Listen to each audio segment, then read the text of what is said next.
नमस्कार, 20 मिनट 20 खबरों में आप सभी दर्शकों का स्वागत है। इस बुलेटिन में हम आपको प्रदेश से लेकर देश के अलग अलग हिस्सों की खबरें दिखाएंगे। साथ ही आपको यह भी बताएंगे कि दुनिया भर में क्या कुछ चल रहा है। तो चलिए शुरू करते हैं 20 मिनट में 20 खबरों का सिलसिला। सबसे पहले खबर अपने प्रदेश राजस्थान की। जालोर के भीनमाल में एक होटल व्यवसायी ने अपने साझेदारों के खिलाफ मिलते जुलते नाम से फर्जी फर्म बनाकर करोड़ों रुपए की धोखाधड़ी का केस दर्ज करवाया है। शिकायतकर्ता महिपाल सिंह का कहना है कि उसने होटल व्यवसाय के लिए Ganj hotel and resort India private limited के नाम से एक फर्म बनाई थी। इस फर्म में उनके अलावा 3 और साझेदार थे। इन्हीं साझेदारों ने महिपाल सिंह को धोखे में रखकर इनके फर्म से मिलती जुलती एक दूसरी फर्जी firm Ganj hotel and camp and safari India private limited बना ली और फिर बुकिंग से होने वाली आय फर्जी फर्म के बैंक खाते में जमा करने लगे। और उन्होंने मेरे जितने भी होटल की बुकिंग मेरी दे रहे थे और जीएसटी नंबर वगैरह सब मेरा काट रहे थे, बट जो फंड्स ले रहे थे वो ये फर्जी कंपनी ले रहे थे। दरअसल महिपाल सिंह देवल रानीवाड़ा के विधायक नारायण सिंह देवल के भतीजे हैं। उनका ये भी कहना है कि उन्हें यहाँ की पुलिस पर भरोसा नहीं है। हालांकि पुलिस अपनी तरफ से जांच की बात जरूर कह रही है। जांच अभी चल रही है, जो पॉइंट्स उन्होंने रखे हैं उसकी एक एक करके हम अभी तफ्तीश करेंगे। जयपुर इंटरनेशनल एयरपोर्ट पर कस्टम विभाग की टीम ने बड़ी कार्रवाई की। एक विदेशी युवती के कब्जे से 2 किलो 150 ग्राम हेरोइन जब्त की। इसका बाजार मूल्य 14 करोड़ 65 लाख रुपए है। बताया जा रहा है कि केन्या की रहने वाली एक महिला रविवार की सुबह 3:50 पर एयर अरेबिया की फ्लाइट संख्या G9435 से शारजहां से जयपुर आई थी। जयपुर एयरपोर्ट पर कस्टम विभाग की टीम ने उसे पकड़कर हेरोइन जब्त कर ली। आपको बता दें, एयर अरेबिया की फ्लाइट से जयपुर पहुंचने पर केन्या निवासी महिला यात्री के पास ड्रग्स को एयरपोर्ट पर लगी एक्सरे मशीन भी नहीं पकड़ पाई। बाद में कस्टम अधिकारियों ने महिला यात्री से पूछताछ की, तब भी उससे ड्रग्स के बारे में कोई जानकारी नहीं दी। चूंकि इस महिला यात्री के खिलाफ पहले से लुकआउट नोटिस जारी था और वो संदिग्ध थी। ऐसे में महिला यात्री के दोनों सूटकेस को काटकर बारीकी से तलाशी ली गई। सूटकेस के किनारों पर शातिराना तरीके से कागज के बड़े लिफाफे में पाउडर और गांठों के रूप में हेरोइन को छिपाया गया था। लिफाफे को ठोस केमिकल से अच्छी तरह से कवर किया गया था ताकि तलाशी लेने पर पता ही न चले। सूटकेस को किनारों से काटने पर 2 लिफाफे पाए गए जहां पाउडर और गांठों के रूप में हेरोइन मिली। सड़क के लिए मिट्टी भराव को देखकर भले ही आपको इसमें विकास की बुनियाद नजर आती हो, लेकिन इस सड़क का सच ये है कि इसके नीचे न केवल एक जिंदा कुआं को दफन कर दिया गया, बल्कि हाईकोर्ट के आदेश से लेकर तमाम नियमों को दफना दिया गया है। ये तस्वीरें 12 के तेल फैक्ट्री इलाके की हैं, जहां आरके मैरिज गार्डन के पीछे प्रॉपर्टी डीलर्स ने 3 बीघा खेती की जमीन पर पहले तो भूखंड काटे और फिर एक सड़क बनाने लगे। खास बात यह है कि इस दौरान उन्होंने एक जिंदा कुआं भी इस सड़क के नीचे दफना दिया। स्थानीय लोगों का कहना है कि प्रॉपर्टी डीलर अपने फायदे के लिए ऐसी हरकतें करते रहते हैं। इसकी शिकायत भी की जाती है, लेकिन नगर परिषद की ओर से कोई कार्रवाई नहीं होती। उस पर 4 दिसंबर को नगर पालिका में उपस्थित होकर आपत्ति दर्ज कराई है कि मौके पे सही तरीके से पहुंच मार्ग नहीं है, लेकिन फिर भी कोई कार्रवाई नहीं होने से मेरा पक्ष नहीं सुने जाने के कारण मैंने दोबारा 14 तारीख को उपस्थित होकर लिखित में आयुक्त महोदय के नाम कार्रवाई दी। कार्रवाई करने हेतु प्रार्थना पत्र दिया, जिसमें कहा कि उक्त प्लानिंग में कॉलोनाइजर द्वारा जो राजस्व रिकॉर्ड में दर्ज कचरे को रास्ते की सड़क में दिखाया गया है, जो कि माननीय हाई कोर्ट के आदेश में नदी नाला तालाब की अवहेलना करता है। आत्मरक्षा के गुर सीख रहे ये कोटा के अलग अलग स्कूलों के पीटीआई हैं। खास बात यह है कि यहाँ से आत्मरक्षा की ट्रेनिंग पाकर ये महिला पीटीआई अपने अपने स्कूलों में छात्राओं को आत्मरक्षा के गुर सिखाएंगी। कोटा के अलग अलग स्कूलों के 100 से ज्यादा पीटीआई को ट्रेनिंग देने के लिए 6 दिवसीय आत्मरक्षा प्रशिक्षण शिविर का आयोजन किया गया है। राजस्थान स्कूल शिक्षा परिषद के निर्देश पर गैर आवासीय ब्लॉक स्तरीय रानी लक्ष्मीबाई आत्मरक्षा प्रशिक्षण कार्यक्रम का आयोजन इंदिरा विहार विकास सोसाइटी में हो रहा है। आपको बता दें कि अभी तक पुलिस अधीक्षक निर्देशन में 12,000 से भी अधिक लड़कियों को मार्शल आर्ट में माहिर कमांडो की ओर से प्रशिक्षित किया जा चुका है और अब सरकारी स्कूलों में कार्यरत पीटीआई को आत्मरक्षा का प्रशिक्षण दिया जा रहा है। आत्मरक्षा प्रशिक्षण शिविर के संचालक का कहना है कि पीटीआई को मार्शल आर्ट कमांडो की ओर से पंच किक, नाइफ, ब्लॉक की बेसिक जानकारी दी जा रही है। ये कश्मीर नहीं राजस्थान है, चौंकिए मत। इन तस्वीरों को देखकर ये सच है कि यहाँ बर्फबारी भले ना हुई हो, लेकिन ओस की बूंद जमकर धरती पर सफेद चादर जैसी जरूर नजर आने लगी है। हरी घास पर सफेद बर्फ सी बूंदों वाली ये तस्वीरें सीकर की हैं, जहां सोमवार की सुबह का तापमान 2.5 डिग्री दर्ज किया गया। बताया जा रहा है कि सर्दी की वजह से किसानों की फसल पूरी तरह से बर्बाद हो चुकी है। कुछ ऐसा ही हाल चूरू का भी है, जहां पत्तों पर बर्फ की सफेद चादर नजर आ रही है। यहां का तापमान भी सोमवार की सुबह -0.5 डिग्री दर्ज किया गया। करौली का तापमान भी पिछले 2 दिनों से -0.6 डिग्री रिकॉर्ड हुआ है। इस ठंड की वजह से यहाँ के लोगों का हाल बेहाल है। ऐसा ही हाल श्रीगंगानगर से कोटा तक और राजधानी जयपुर का भी है। मौसम विशेषज्ञों का कहना है कि शेखावटी में इस सर्दी की वजह यहाँ का रेतीला होना है। जयपुर मौसम विभाग के पूर्वानुमान के मुताबिक यदि हवा की दिशा में बदलाव हुआ तो 23 दिसंबर तक तापमान में मामूली सुधार हो सकता है, और अगर नहीं तो फिर अगले कुछ दिनों तक मौसम का यही हाल बना रहेगा। और अब देख लेते हैं कुछ अन्य राज्यों की महत्वपूर्ण खबरें। बिहार के गोपालगंज से दिल दहला देने वाली कुछ तस्वीरें सामने आई। वहां छेड़खानी का विरोध करने पर आरोपी ने 8वीं क्लास में पढ़ने वाली एक छात्रा पर चाकू से हमला कर दिया। बताया गया कि छेड़खानी की शिकायत टीचर से करने से नाराज आरोपी ने स्कूल की छुट्टी होने के बाद घर लौट रही छात्रा को बीच रास्ते में रोक लिया था। इस लड़की की करतूतें वहां लगे सीसीटीवी कैमरे में रिकॉर्ड हो गई, जिसमें अपनी सहेलियों के साथ जा रही छात्रा पर आरोपी चाकू से ताबड़तोड़ हमले करते दिखा। जो फुटेज सामने आया उसमें वो लड़की अपनी 2 सहेलियों के साथ सामने से आती दिखी, जिस पर अपने कुछ दोस्तों के साथ खड़े आरोपी ने चाकू से कई वार किए। हमला होता देख उस लड़की की दोनों सहेलियां वहां से भाग गई और आरोपी के एक दोस्त ने उसे ऐसा करने से रोकने की कोशिश की, लेकिन उस लड़के ने उसकी एक नहीं सुनी। इतने में लड़की के परिवार वाले वहां पहुंच गए, जिन्होंने कुछ लोगों की मदद से आरोपी को रोका। गाँव के ही लड़का जिसको चाकू मारा है। इस हमले में छात्रा बुरी तरह जख्मी हो गई, जिसे एम्बुलेंस की मदद से इलाज के लिए अस्पताल ले जाया गया। बाद में छात्रा के घर वालों ने मामले की शिकायत पुलिस में की, जिसके बाद आरोपी की तलाश तेज कर दी गई है। बिहार के बगहा से एक हैरान करने वाली तस्वीर सामने आई। वहां प्रशासन ने अवैध शराब के खिलाफ कार्रवाई की। बताया गया कि पुलिस ने कुछ रोज पहले एक ट्रक को पकड़ा, जिसमें हजारों लीटर शराब मिली थी, जिसे एक खाली जगह पर ले जाकर पुलिस ने उत्पाद विभाग के अफसरों की निगरानी में उसे नष्ट कर दिया।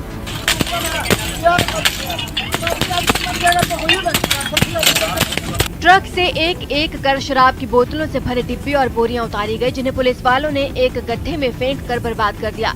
बगहा नौरंगिया थाना अंतर्गत कुल देसी शराब 814.141 लीटर, विदेशी शराब 5780.41 लीटर भी नष्ट किया गया है। इससे पहले उस जगह पर खुदाई करने वाली एक मशीन से गड्ढा खोदा गया और जब उसमें जब्त की गई शराब की सभी बोतलें फेंक दी गई, तो उसके बाद उसी मशीन की मदद से उन्हें चकनाचूर कर दिया गया।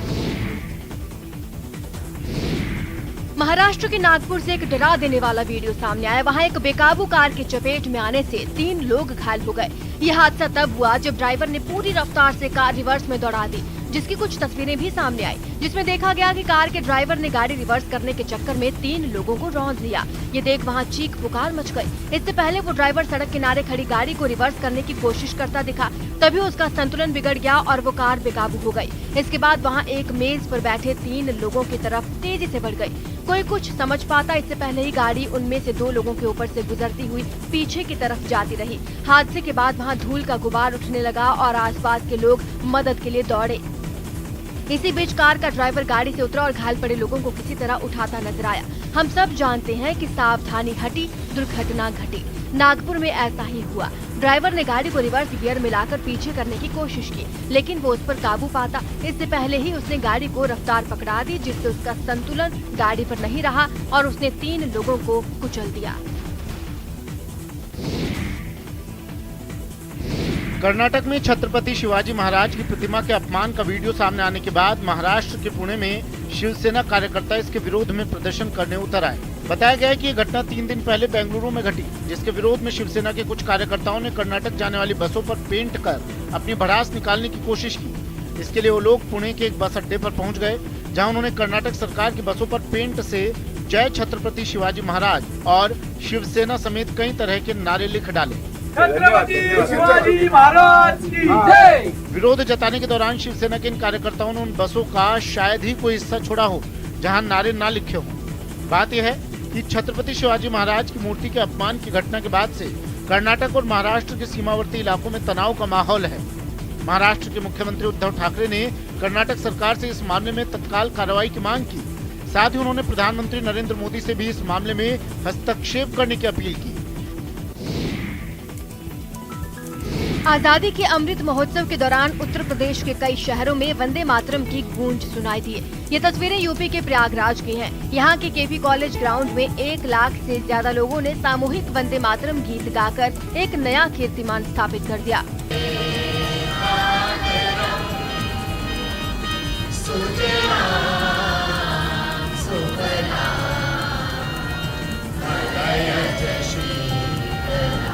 वंदे मातरम के साथ साथ यहाँ भारत माता की जय के नारे भी लगाए गए। साथ ही चंद्रशेखर आजाद, भगत सिंह समेत 75 महापुरुषों की झांकी निकाली गई। 75 तिरंगों के साथ बना सेल्फी पॉइंट और 75 फीट की रंगोली से सजे मैदान ने यहाँ आने वाले लोगों का दिल जीत लिया। प्रयागराज जैसी तस्वीरें अयोध्या से भी नजर आई। यहाँ के राजकीय इंटर कॉलेज के मैदान में भारत माता की आरती का भी कार्यक्रम हुआ। इस कार्यक्रम में राष्ट्रीय ख्याति प्राप्त कलाकार और चित्रकार सत्यनारायण मौर्य की ओर से भारत माता आरती का गायन प्रस्तुत किया गया। उत्तर प्रदेश में मथुरा के मंदिरों में देवी देवताओं की मूर्तियों को ठंड से बचाने के लिए पुजारियों ने उन्हें गर्म कपड़े पहना दिए। पहाड़ी इलाकों में हो रही बर्फबारी की वजह से राज्य के कई जिले शीतलहर की चपेट में हैं, जिसके बाद मंदिरों में भी देवी देवताओं को ठंड से बचाने की तैयारियां शुरू हो गयी। राधा वल्लभ मंदिर में पुजारियों ने कृष्ण की मूर्ति के सामने अंगीठी की भी व्यवस्था कर दी, ताकि ठिठुरन पैदा करने वाली ठंड से उन्हें बचाया जा सके। राधा राम रमण मंदिर में भी कुछ इसी तरह का नजारा देखने को मिला। वहाँ भी कृष्ण को ठंड से बचाने के लिए ऊनी कपड़ों का सहारा लिया गया। रजाई आता है, गद्दा आते, साग सौटे, कौनसा की सिगड़ी आती है, लकड़ी आती है। साथ ही भोग में मेवे को शामिल किया गया। मंदिर में पुजारियों ने तुलसी से लेकर दूसरे देवी देवताओं की मूर्तियों को कंपाने वाली ठंड से बचाने के लिए गर्म कपड़े पहना दिए। मंदिरों में मूर्तियों को गर्म कपड़ों से सजा देखकर श्रद्धालुओं ने भी अपने घर में मौजूद मूर्तियों को गर्म कपड़े पहना दिए। लेह में इस साल भी चिल्लई कला से पहले ही ठंड ने रौद्र रूप धारण कर लिया। लगातार बढ़ रही ठंड से लोगों की दुश्वारियां बढ़ गई हैं। आपको बता दें, लेह में तापमान -15 डिग्री से भी कम है। हाल ये है कि यहाँ चारों तरफ बर्फ ही बर्फ नजर आ रही है। इस बर्फबारी की वजह से आम लोगों को भारी परेशानी का सामना करना पड़ रहा है। स्थानीय लोगों को सबसे ज्यादा मुश्किल पानी का इंतजाम करने में हो रही है, क्योंकि ठंड की वजह से पानी हर जगह बर्फ में तब्दील हो गया है। स्थानीय लोग लेह में पड़ रही ठंड से परेशान जरूर हैं, लेकिन ये मौसम आइस हॉकी और दूसरे विंटर गेम्स के खिलाड़ियों के लिए नेमतें लेकर आया है। इन दिनों यहाँ आइस रिंक पर आइस हॉकी और स्केटिंग के खिलाड़ी पसीना बहाते नजर आ रहे हैं। इतना नहीं है, लेकिन अगर बर्फ गिरेगा तो यहाँ -28 से 32 तक चला जाता है। उस सूरत में हमारे यहाँ लोगों के लिए केरोसिन ऑयल का बंदोबस्त इतना नहीं है जो पहले होता था। आजकल यहाँ पर ठंड बहुत बढ़ गई है। अभी -15 है, तो कल 2 दिन पहले -21 तक भी टेम्परेचर गया था। अभी कहते हैं कि 21 दिसंबर के बाद ज़्यादा ठंड होगा। हसीन वादियों के बीच बर्फ की सफेद चादर पर स्कीइंग का अपना ही मजा है, और यही मजा उठाने के लिए जम्मू कश्मीर के गुलमर्ग में सैकड़ों पर्यटकों ने इन दिनों डेरा डाल रखा है। आपको बता दें, जम्मू कश्मीर के गुलमर्ग में आइस स्केटिंग की सुविधा है। यहाँ पेशेवर और शौकिया दोनों तरीके से स्केटिंग कर सकते हैं। गुलमर्ग में कई स्कीइंग संस्थान हैं जो आइस स्केटिंग सिखाते हैं। आइस स्केटिंग के लिए सबसे अच्छा समय दिसंबर और जनवरी है, क्योंकि इस समय बर्फबारी होती है। यहाँ आकर स्केटिंग करने वाले लोग बेहद खुश हैं और कह रहे हैं, धरती के इस स्वर्ग में कम से कम सबको एक बार आना जरूर चाहिए। फर्स्ट ऑफ ऑल यहाँ का वेदर ही बहुत अच्छा है, और हम कश्मीर जाना ही जाता है बर्फ के लिए, यहाँ की हसीन वादियों के लिए। तो हम दिल्ली से आए हैं और मेरा तो यहाँ 3rd या 4th टाइम है गुलमर्ग में। ज़्यादा बर्फ फर्स्ट टाइम देखी है, तो मैं बहुत खुश हूँ। मज़ा आ रहा है स्नो में। तो आपने दोस्त फ्रेंड्स के लिए क्या मैसेज देना चाहेंगे? और यहाँ पे ज़रूर आइएगा, क्योंकि हमें बहुत मज़ा आता है। आप बताइए, आप क्या कहना चाहेंगे? आप गुलमर्ग में स्की कर रहे हैं, मज़ा ले रहे हैं? बहुत मज़ा आ रहा है। हम अपने फ्रेंड्स को भी रेकमेंड करेंगे कि यहाँ ज़रूर आए। विश्व शांति, सबका कल्याण और संक्रमण काल में सबके स्वास्थ्य की मंगल कामना के लिए इस खास यज्ञ का आयोजन किया गया है। जम्मू के महागणेश स्थापन शारदा मंदिर में इस यज्ञ का आयोजन कुलगाम जिले के रहने वाले लोगों की ओर से किया गया। खास बात यह है कि ये यज्ञ काशी से आए बाव महाराज की देखरेख में आयोजित किया गया। बताया जा रहा है पिछले 32 साल से इस यज्ञ का आयोजन जम्मू में हर साल हो रहा है। उससे पहले हर साल किए जाने वाले यज्ञ का आयोजन कुलगाम में होता था, लेकिन पलायन के बाद इसका आयोजन जम्मू में कुलगाम के लोगों ने करना शुरू कर दिया था। ये हवन जो है पहले हम कश्मीर में करते थे बिफोर माइग्रेशन, तो उसके बाद हमें ये पिछले 3-4 साल से यहाँ शुरू किया। काशीप महाराज हमारे वहाँ पे गाँव में आते थे तो वो ये हवन करते थे। तो ये पूरे देश विश्व के कल्याण के लिए है और हमारी ये है कि हम कोशिश ये कर रहे हैं कि ये हम जल्द से जल्द गवर्नमेंट हमें हेल्प करना चाहिए, हम ये कश्मीर में भी ये हवन करें। जन्नते जम्मू कश्मीर में हर मौसम के स्वागत की अनोखी परंपरा है और उसी परंपरा के तहत सबसे ठंडे 40 दिनों के लिए चिल्लाई कला के स्वागत के लिए श्रीनगर में इस नाट्य फेस्टिवल का आयोजन किया गया है। यानी 21 दिसंबर से चिल्लाई कला के रूप में जाने वाला सबसे ठंडा 40 दिन की शुरुआत हो रही है। चिल्लाई कला 21 दिसंबर से शुरू हो रहा है जो 31 जनवरी तक चलेगा। खास बात यह है कि चिल्लाई कला सर्दियों का सबसे कठोर हिस्सा है। चिल्लाई कला के दौरान आम जनजीवन पर ठंड का व्यापक असर नजर आता है, लेकिन खास बात यह है कि उससे पहले उसके स्वागत के लिए यहाँ के लोग खूब मनोरंजन करते हैं। हरुद भी मनाते हैं और चिल्लाई कलान भी मनाते हैं। हर मौसम में कश्मीर का आर्टिस्ट तैयार है अपने अवाम से जुड़ने के लिए। चाहती हूँ कि हर बार जैसे स्प्रिंग आता है तो स्प्रिंग को हम वेलकम करें, सर्दियों को वेलकम करें, समर को वेलकम करें। मैं तो चाहती हूँ चारों सीजन्स को वेलकम करें, बिकॉज ये जो हमारा कश्मीर है it is all weather destination, tourist place. कड़कड़ाती ठंड के बीच अद्भुत और अद्वितीय ये रंग होली के हैं, जिसकी शुरुआत उत्तराखंड के हल्द्वानी में हो चुकी है। पूरे देश में होली का रंग भले ही फाल्गुन मास में चढ़ता हो, लेकिन देवभूमि उत्तराखंड में अभी से होली के रंग दिखने लगे, वो भी सुरों में सजी होली। पौष महीने के पहले रविवार से उत्तराखंड में होली गायन शुरू हो चुका है। हल्द्वानी के हिमालयन संगीत शोध संस्थान में इस 200 साल से ज्यादा पुरानी अनूठी होली के सुर सजने लगे हैं। सामूहिकता के साथ साथ इसको एक शास्त्रीय रूप से प्रस्तुत करने की परंपरा रही है। होली के इन सुरीले सुरों और पहाड़ का संबंध चंद राजवंशियों के दौर का है। इतिहास के पन्नों में राजा कल्याण चंद के दरबार में इस होली गायन के प्रमाण मिलते हैं। ये अभी हम होलियां शुरू हो गई हैं, तो हमें उत्तराखंड और कुमाऊं दोनों की होलियां जानने को मिल रही हैं। मेरे साथ छोटे छोटे बच्चे भी हैं। उत्तराखंड की होलियों पे बहुत गर्व है और हमें बहुत अच्छा लग रहा है इन होलियों को सीखकर। आपको बता दें, पहाड़ों में होली की ये सुर फाल्गुन मास तक सुनाई देंगे। 20 मिनट 20 खबरों में अब बात कर लेते हैं इंटरनेशनल खबरों की। कोरोना वैक्सीनेशन को जरूरी किए जाने के विरोध में लंदन की सड़कों पर हजारों की तादाद में उतरे लोग पुलिस से भिड़ गए। बताया गया कि प्रदर्शनकारियों से भिड़ंत के दौरान कई पुलिस वाले जख्मी हो गए, क्योंकि कोरोना के टीके को जरूरी किए जाने के विरोध में प्रदर्शन कर रहे लोगों ने आगे बढ़ने के लिए पुलिस वालों के साथ धक्का मुक्की की। ऐसे में अपने बचाव में पुलिस को उन पर लाठीचार्ज करना पड़ा। इससे पहले प्रदर्शनकारियों ने हाथों में बैनर और प्लेकार्ड लेकर कई इलाकों में रैली निकाली। इन्हीं बैनर के जरिए उन्होंने अपनी बात सबके सामने रखी। दिन से रात हो गई, लेकिन ये विरोध प्रदर्शन खत्म नहीं हुआ। इन हालात में पुलिस ने सड़क पर बैरिकेडिंग कर दी, लेकिन उन बैरिकेड्स को भी प्रदर्शनकारियों ने फेंकना शुरू कर दिया। पुलिस ने तब भी उन्हें ऐसा करने से रोकने की कोशिश की, लेकिन उनका गुस्सा शांत नहीं हुआ। दरअसल लंदन में कोरोना के नए वेरिएंट के मरीज तेजी से बढ़ रहे हैं। ऐसे में सरकार का कोरोना के 2 डोज लगने के बाद बूस्टर डोज लगवाने पर जोर है। वहाँ कंपनियों ने कर्मचारियों के लिए कोरोना वैक्सीनेशन को जरूरी कर दिया, जिससे कई लोगों की नौकरी पर बन आई। इसी के विरोध में वो लोग सड़कों पर उतरे। दक्षिण कोरिया की राजधानी सोल में हुई भारी बर्फबारी ने वहां के लोगों की मुसीबतें बढ़ा दी हैं। 2 दिन पहले बर्फ गिरने से वहां का तापमान -11 डिग्री सेल्सियस तक लुढ़क गया, जिससे वहां ठंड बढ़ गई। साथ ही बर्फबारी के बाद वहां कुछ इस तरह के हालात बन गए कि जहां तक नजर गई सिर्फ बर्फ ही बर्फ नजर आई। रुई की तरह आसमान से बर्फ गिरती रही, जिसने सड़कों पर निकले लोगों की रफ्तार को धीमा कर दिया। चलते चलते गाड़ियों की छतों पर बर्फ की चादर जम गई। लगातार बर्फबारी होने से सड़कों पर भी बर्फ जम गई, जिसे हटाने का काम शुरू कर दिया गया।